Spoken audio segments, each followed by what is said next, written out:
जिसने मुझे मेरी जिंदगी का पहला मिलियन कमाया, क्योंकि इसने मुझे एक महत्वपूर्ण सबक सिखाया। आपके सामने बैठे स्मार्ट लड़के ने 16 साल की उम्र में ही पढ़ाई छोड़ दी और बर्फ के टुकड़े उठाने का काम ढूंढ लिया। अचानक एक कार के जोर से ब्रेक लगाने से वो इतना डर गया कि उसके हाथ पैर फूल गए। कार के अंदर का अमीर लड़का लगातार हॉर्न बजाया जा रहा था। सोच में पड़ गया। इससे उसकी हालत और खराब हो गई, लेकिन उसे इस अप्रत्याशित घटना के लिए भी शुक्रगुजार होना पड़ा, जिससे उसे घास में पड़ा एक टेढ़ा मेढ़ा अखबार दिख गया। इस पत्रिका में स्टील किंग एंड्रयू कार्नेगी की कहानी है। वह भी 16 साल की उम्र में स्कूल छोड़ कर काम करने लगा था।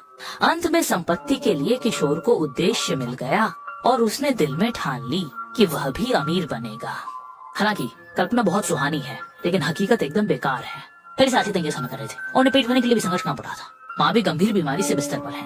आखिरकार उसे बचाने के लिए हम क्या कर सकते हैं? लिटिल चीन तब वह अखबार निकालती है और अपने पिता को बताती है कि वह एक दिन करोड़पति बनेगी। लेकिन उसने यह नहीं सोचा था कि उसके पिता उसे बिना किसी दया के गाली देंगे। अपनी सोच में डाल लो बेटे, तुम कभी अमीर नहीं बनने वाले। जिस एक चीज पर तुम भरोसा कर सकते हो वह है किनारे तक पहुंचना। ये मेरे पापा ने मुझे दिया है। माफ करना, ये कुछ ऐसा है जो आपको कभी नहीं मिलेगा। चिंग शांत था, लेकिन भीतर से दृढ़ निश्चय कर चुका था। इसलिए आधी रात को उसने अपनी माँ से कहा कि वह बाहर जाने वाला है। हालांकि छोटे को नहीं पता कि उसका भविष्य क्या है, मगर कम से कम घर में एक मुंह कम खाना है। जो पैसे बचेंगे शायद माँ की दवाइयों के लिए काफी हो। माँ अपने बेटे से माफी मांगती रहती है। उसी ने इस परिवार को थका दिया है। ठंड लगने के बाद छोटे हवा ने सर झुकाए बिना आंसू गिरने नहीं दिए। इस समय वह दिल में छिपी कसम खा रहा चाहे था। डैडी कुछ भी कहे, मैं ये नहीं मानता कि गरीब होना मेरी पर किस्मत उसे ये है। नहीं पता था कि यह यात्रा उनके बीच हमेशा के लिए दूरी बना देगी। अगर अभी के समय में तुम्हें जीवन और परिवार से दबाव महसूस हो रहा है, या शायद ये है कि आप उस काम को फिर से देखना नहीं चाहते हैं, कृपया इस कहानी को पूरी तरह से पढ़ें। इसमें आपके जीवन को बदलने की क्षमता है। छोटे दोस्तों को ये समझ आना चाहिए। इसका मतलब था कि वेस्ट साइड के बादशाह मोरे का असली आदमकद किरदार एक काले आदमी की मदद से सफलतापूर्वक एक दूर जाती ट्रेन पर चढ़ गया। जब वह जागा, उसने उस काले आदमी को आकाश की तरफ प्रार्थना करते देखा। राज ने उनसे पूछा कि वह क्या कर रहे हैं। मैं अपनी गोल्डन लीफ बना रहा हूँ। तुम्हारी क्या? मेरी गोल्डन लीफ कुछ मेरी माँ ने मुझे सिखाया था। हर बारिश वाले दिन मैं भगवान का शुक्रिया अदा करने के लिए 10 बातें लिस्ट कर। रॉयड को साफ लग रहा था कि वह उसे नजरअंदाज कर रहा है। मैं खुद भूखा मर रहा हूँ, फिर भी आपको धन्यवाद कहना चाहिए बूढ़े। लेकिन तुम अभी तो स्वस्थ हो। क्या तुम समझ नहीं पा रहे कि ट्रेन पहले ही आ चुकी है? बूढ़ा बिना समय गंवाए कूद पड़ा और रॉयड ने बड़ी मुश्किल से हिम्मत जुटाकर छलांग लगाई। नीचे उतरते हुए बूढ़ा गायब था। मजबूरी में उसे राहगीरों के पीछे चलना पड़ा और पास के एक छोटे शहर में पहुंचा। अच्छा हुआ कि ठीक समय पर एक किसान को 6 मजदूरों की जरूरत थी। खाना खाने की समस्या को हल करने के लिए रॉयड ने पूरी कोशिश की और फार्म के मालिक मैं को खुद तुम्हारा को बंदा सुझाया। हूँ। मैं 50 पाउंड की बर्फ को 3 मंजिल ऊपर तक ले जा सकता सामने हूँ। वाला ताकतवर बनना चाहता था, इसलिए रॉयड ने पास के मोटे लड़के को उठाकर दिखा दिया। उसका उत्साही रवैया देखकर खेत के मालिक को तुरंत ही हंसी आ गई। कुछ ही लोगों ने खेत का दौरा किया, लेकिन रॉयड को लकड़ी का काम बिल्कुल नहीं आता।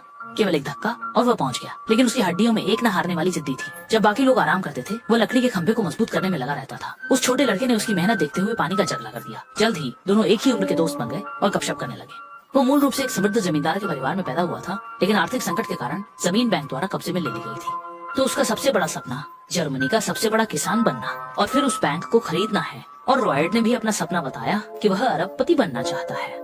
2 गिरे हुए जवान आत्माएं इस तरह से उलझ गईं कि शाम को गस अपने सहकर्मियों के साथ खेलने लगा। ये दृश्य देखकर रॉयड अचानक गहरी सोच में पड़ गया। उसे महसूस हुआ कि श्रमिक जीवन में अंततः वे इन लोगों की तरह ही सीखते रहते हैं। वो रॉयड ने सीधे फार्म के मालिक को ढूंढकर उससे पूछा कि वह कैसे अमीर बन सकता है।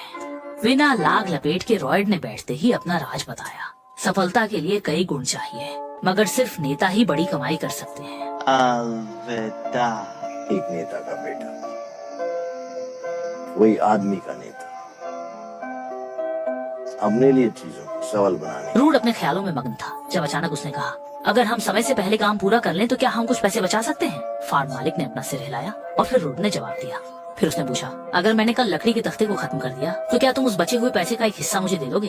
फार्म मालिक मुस्कुराकर कहता है, छोटे लड़के, मुझे तुम्हारी बहुत प्रशंसा है, लेकिन तुम ये नहीं कर पाओगे। अगली सुबह जैसे ही काम का घंटा बजा, सभी मजदूर जाग गए, लेकिन रॉयड गायब था।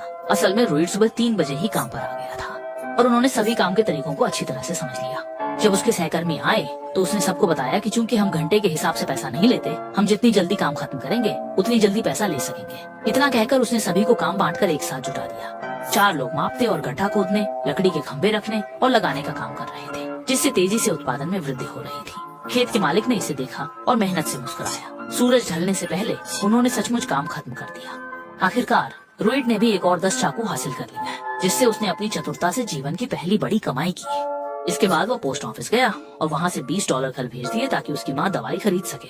लेकिन तभी